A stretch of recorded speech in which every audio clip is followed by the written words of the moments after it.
به نام خدا. مراحل تعویض صفحه کلاژ CB1000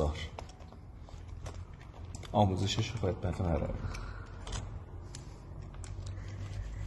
11 تا پیچ اینجا، این 11 تا پیچ رو باز میکنید، بوکس 8 میخوره.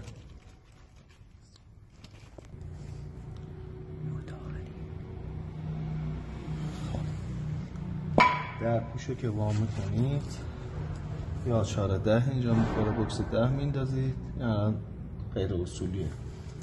اون باید بری تلاشگاری دوره قلاویز بخوره برای خودش بسته شه.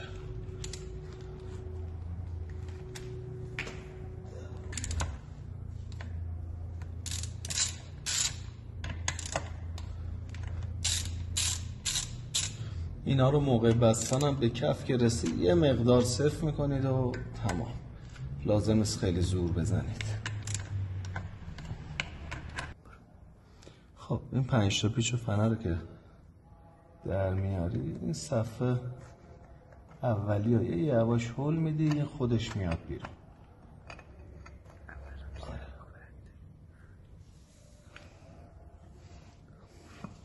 این صفحه هایی که موقع بچینی این علامتی داره. این علامتاش همش باید توی خط باشه.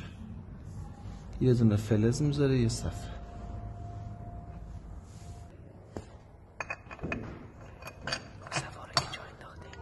صفحه ها رو که جا انداختید دوباره دونه دونه این پیچ ها رو شروع میکنید بس.